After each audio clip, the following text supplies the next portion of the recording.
Hey, what's going on, guys? I'm going to talk today about Fidel Castro and his human rights record. Okay, he was not a saint. He was not a martyr. He was not an angel. He was evil. And let me explain why. Okay, first of all, under the Cuban Constitution, only one political party is allowed, and that is the Communist Party.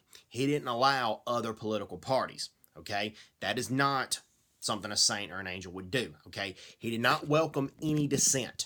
Okay, if you spoke out against the Castro government or if you tried to seek political asylum, a lot of times they would kill you. Okay, prime example.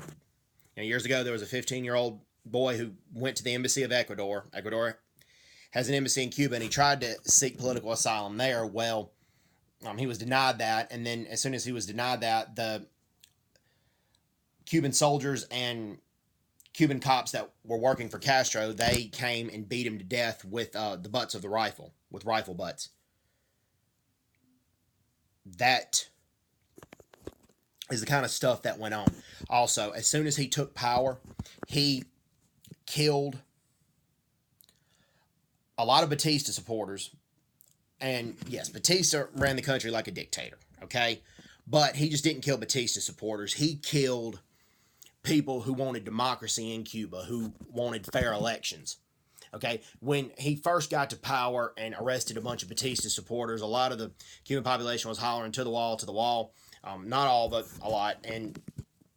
But where they started to get concerned is that it just kept happening day after day after day after day, and didn't nobody think that many people at that time would have supported Batista, that there were just general political opponents that were being killed in extrajudicial killings. And that was right when Fidel Castro first took power. Okay, the other thing is there is a lot of mismanagement of the Cuban economy that went on under Fidel Castro. A lot of Cuba's own citizens are having to use buckets for toilets in their own apartment because Fidel Castro and his communist socialist ways mismanaged the Cuban economy. And that's just the stuff that Fidel did. Okay, there's a group that protests the human rights situation in Cuba, and they're called Ladies in White. Okay, and they usually protested after Sunday Mass, but Fidel did not allow religious freedom for over 25 years. It has just been extremely recent that he has allowed religious freedom, but for the longest time he had banned a lot of things in the Catholic Church and many Protestant churches too, and forced a lot of priests to leave the country. But after Sunday Mass, the Ladies in White would protest, and usually before Sunday Mass, though, the Cuban police officers working for Castro, they would round them up and interrogate them and beat them and spit on them and to try to intimidate them not to protest. So many of them would protest with cuts and bruises on their faces. Just a sick, sad situation. And also, one 15-year-old was trying to defect, and all he had was a wooden paddle. Soldiers shot and killed him.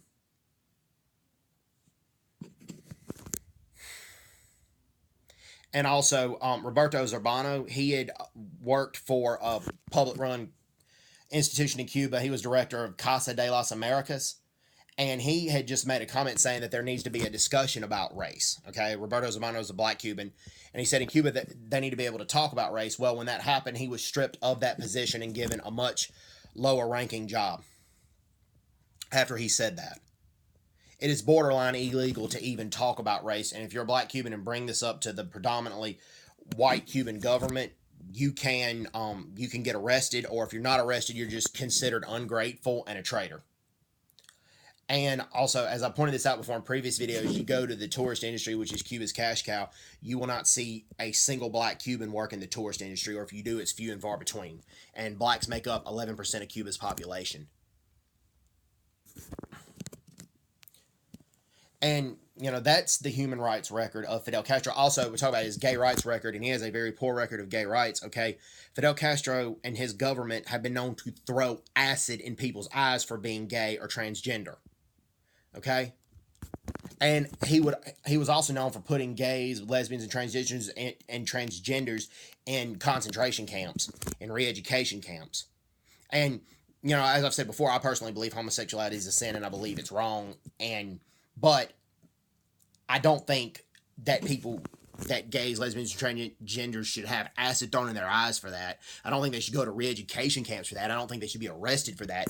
But Fidel thought otherwise.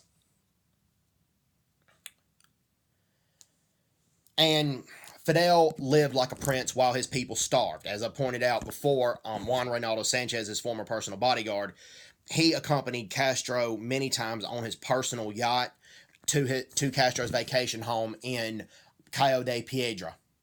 And Castro would do all kinds of state-of-the-art spearfishing. He would do scuba diving. He would vacation and live like a prince while his people starved. And on that yacht, he had a personal leather chair that was very expensive that only he could sit on. You know, that's not something, as much as the Cuban people were starving and stuff, that's not something a saint or an angel would do. You know, and then lie about it, saying you live in a fisherman's hut while the people are starving. He also had plenty of homes in Havana's most luxurious neighborhood, and many of his party cronies do as well.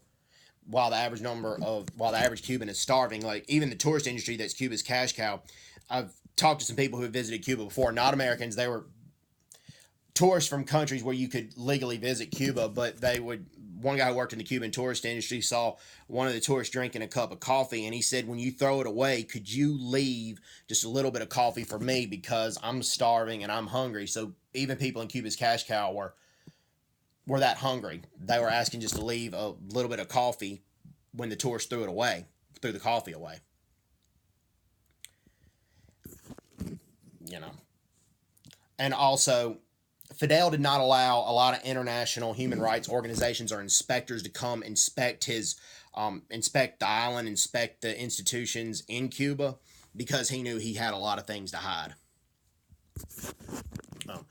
There were a lot of common roundups and beatings if you protested against Fidel. Even if you didn't get arrested, you would get beaten by the police.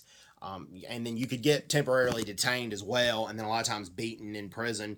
And sometimes you would get a permanent prison sentence. Actually, from 2013, there were over 6,400 political arrests. Well, this year it's been up to over 9,000. And I believe Fidel had a firm hand in running Cuba, and even if he didn't, which I firmly believe he did, Raul continued a lot of Fidel's policies, and Raul Castro, Fidel's brother, he was very adamant about that a lot of things would not change when he was ruling, and which a lot didn't. So anyways, hope everybody's doing... Oh, before I let you guys go, I almost forgot about this. Fidel was a coward. The first time he encountered Batista's army, when he led the Cuban Revolution, Fidel hid and didn't fight. He jumped behind a bunch of trees and a bunch of rocks while his guerrillas shot at Batista's soldiers. Anyways, hope everybody's doing well. Take care. God bless them. Bye-bye. Bye-bye.